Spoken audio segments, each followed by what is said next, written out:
Hello everyone. In this class, we'll try to learn about hypothalamus. In this class, we'll try to learn what are the different nuclei of hypothalamus, what are the different functions of hypothalamus, and some of the applied physiology related to hypothalamus. Hypothalamus is a part of brain present in the posterior part of the forebrain. It connects the midbrain with the cerebral hemispheres, okay, and encloses the third ventricle. It extends from the optic chiasma to the mammillary body, and it is formed by the nuclei of the wall of the floor of the third ventricle.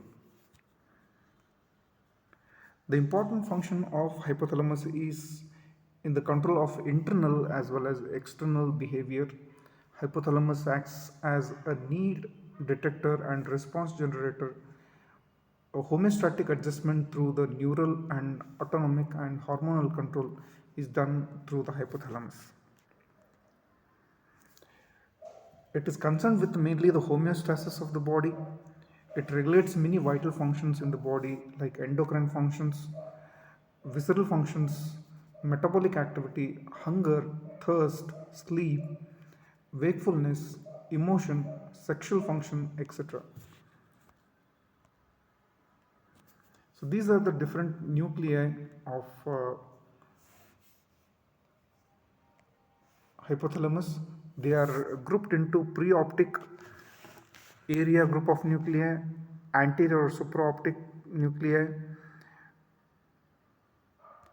or the middle group or tuberal group of nuclei, posterior or mammillary group of nuclei, or lateral group of nuclei. Okay. So again, they've been divided into the preoptic group into lateral preoptic, medial preoptic. The anterior group divided into supraoptic nucleus, anterior nucleus, suprachiasmatic nucleus, paraventricular nucleus, and the middle tuberal group divided into dorsomedial nucleus, ventromedial nucleus, and arcuate nucleus, whereas posterior or mammillary area um, are grouped into posterior nucleus, medial and lateral mammillary bodies, and the lateral area contains lateral nucleus. Okay, so these are the different the nuclei which are shown of hypothalamus. Okay, so this is the anterior part and this is the posterior part of the hypothalamus. Okay, where you can see the different nuclei which are connected to the posterior pituitary and the anterior pituitary.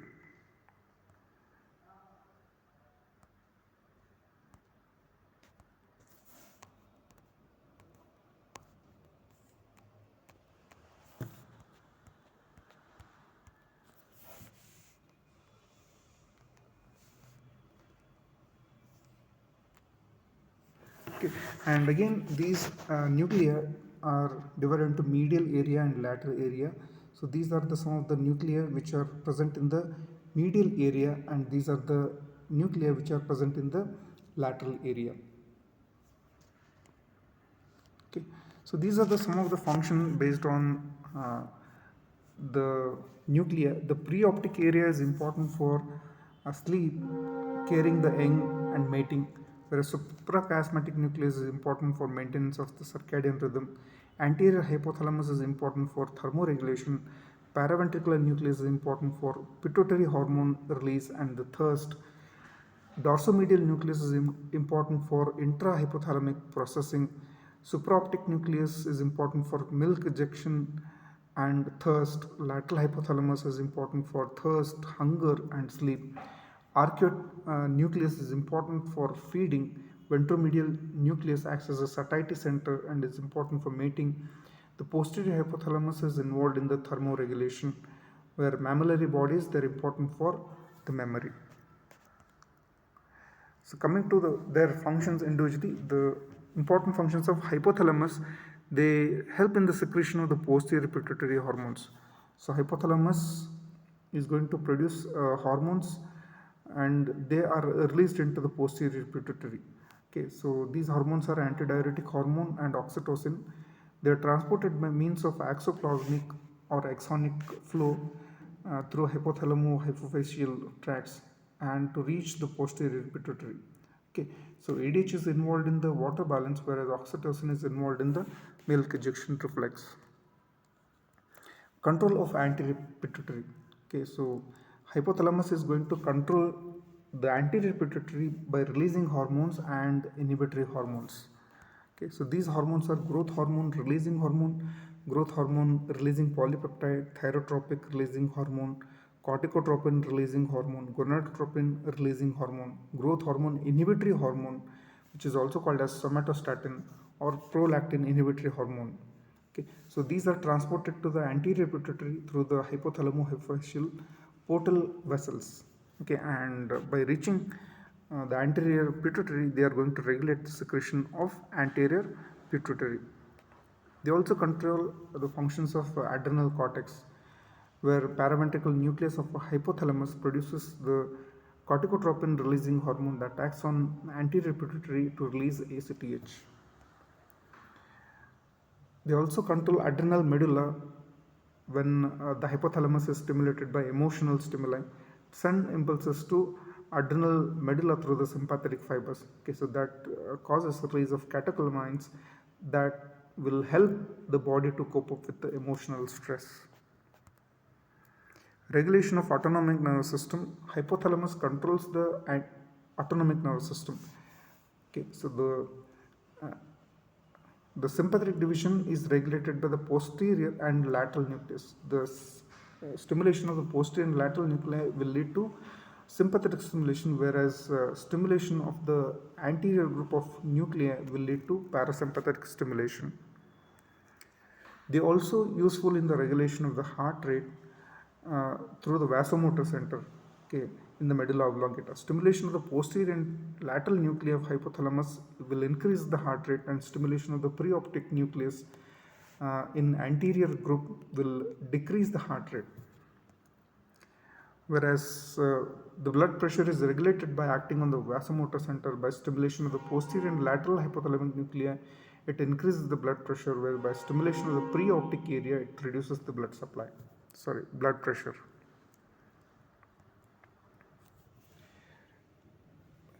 Hypothalamus is important for regulation of the body temperature as well. Hypothalamus sets the normal range of body temperature. The body temperature is normal physiological condition is around 37 degrees Celsius.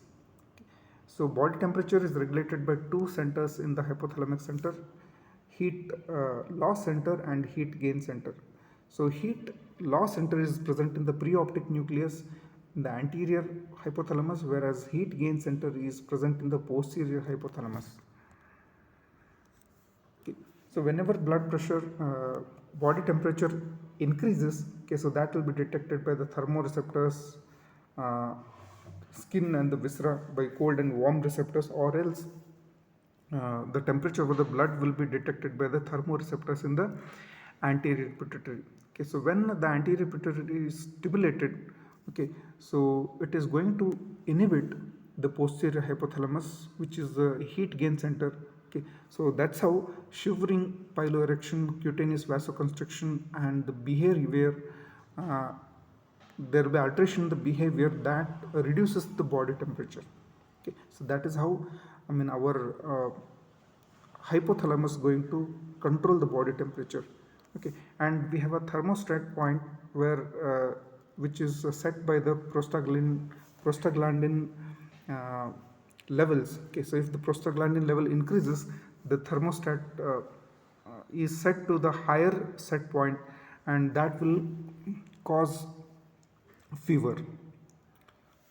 Okay, so this is how our hypothalamus is going to control the body temperature. They are also useful in the regulation of the hunger and the food intake. This is regulated by two centers of the hypothalamus. One is feeding center, another one is satiety center. Stimulation of the feeding center leads to uncontrolled hunger and it will lead to obesity. So destruction of this center will lead to anorexia. This center always active means that has a tendency to induce the food intake always. whereas the satiety center is opposite. Okay, uh, so so after food intake, it causes the inhibition of the feeding center. Okay, so whenever there is a food intake, the ventromedial nucleus, which acts as uh, a satiety center. Okay, so whenever there is a blood glucose levels are high, uh, with the action of insulin, okay, so the glucose enters in the VMN. Okay, so that is why the satiety center gets stimulated. Okay, so that continuously inhibits the hunger centers. Okay, so that is why food intake will decrease. Okay, and in case of diabetes mellitus, okay, so though there is excess of glucose is there in the blood, it will not be utilized by the VMN center cells, okay, because insulin is not active. So there will be no satiety, so there will be no inhibition to the lateral nucleus, which is a feeding center. Okay, so that is why the food intake is increased. Okay, so that causes polyphagia in diabetic patients.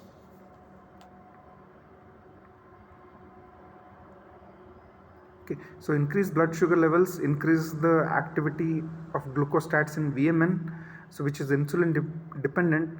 Okay, so the satiety centers, they're satisfied.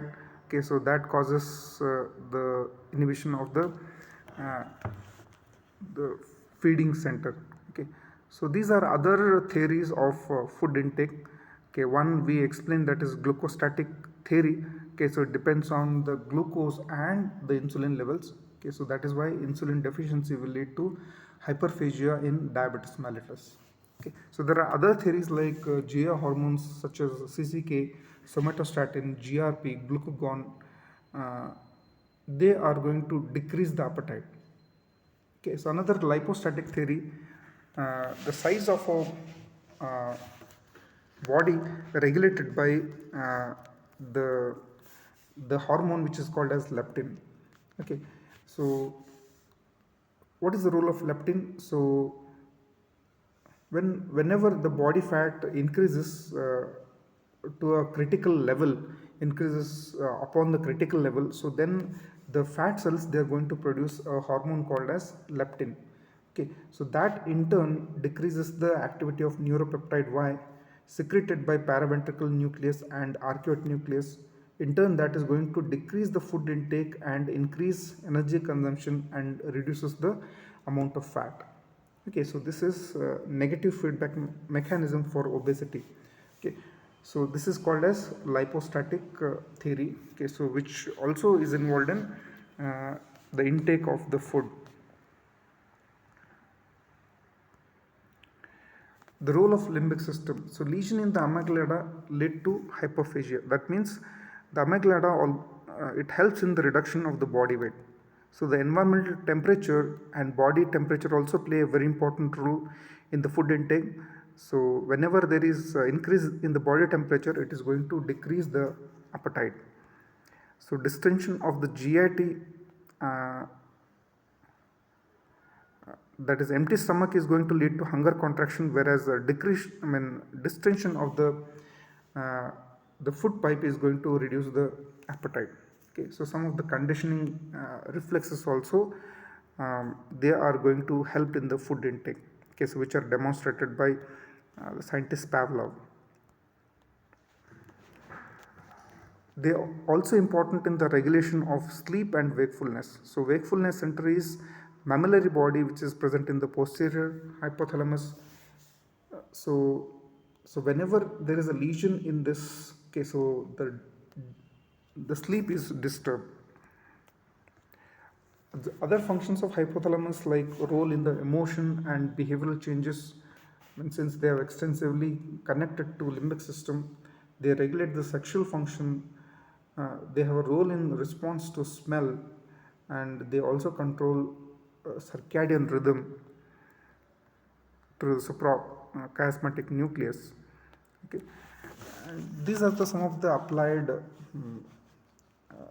aspects of physiology. Okay, first one is diabetes. Though it is a renal disorder, So since ADH is synthesized by posterior hypothalamus, okay, so it is characterized by excretion of large quantity of water through urine.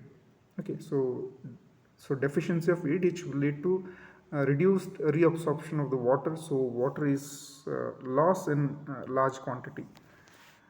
Dystrophia adipogenitalis. It is characterized by increased appetite, depressed secretion of gonadotropin. So there will be. It is also associated with obesity and sexual infantilism. It is associated with the dwarfism if condition occurs during the growth period. It is also called as frolic syndrome.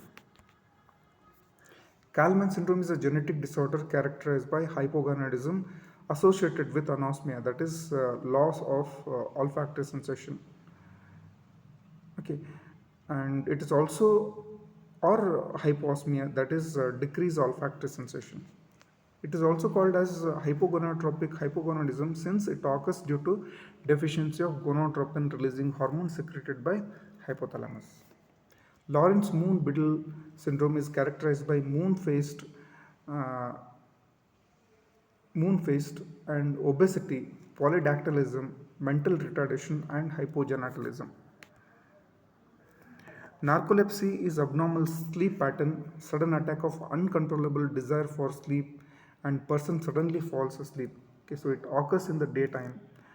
So the sleep may resemble the normal sleep. Duration of sleep is very short. It may range from few seconds to few minutes. In night, sleep may be normal but disturbed, or there may be insomnia. Cataplexy is a sudden uncontrolled outburst of emotion associated with narcolepsy. The person becomes completely exhausted with muscular weakness. The attack is brief and lasts for a few seconds to a few minutes, and the consciousness is not lost. So these are the some of the this is about the thalamus, that is what are the different nuclei which are there in the nucleus, what are their important functions, and some of the related applied aspects related to hypothalamus. Thank you.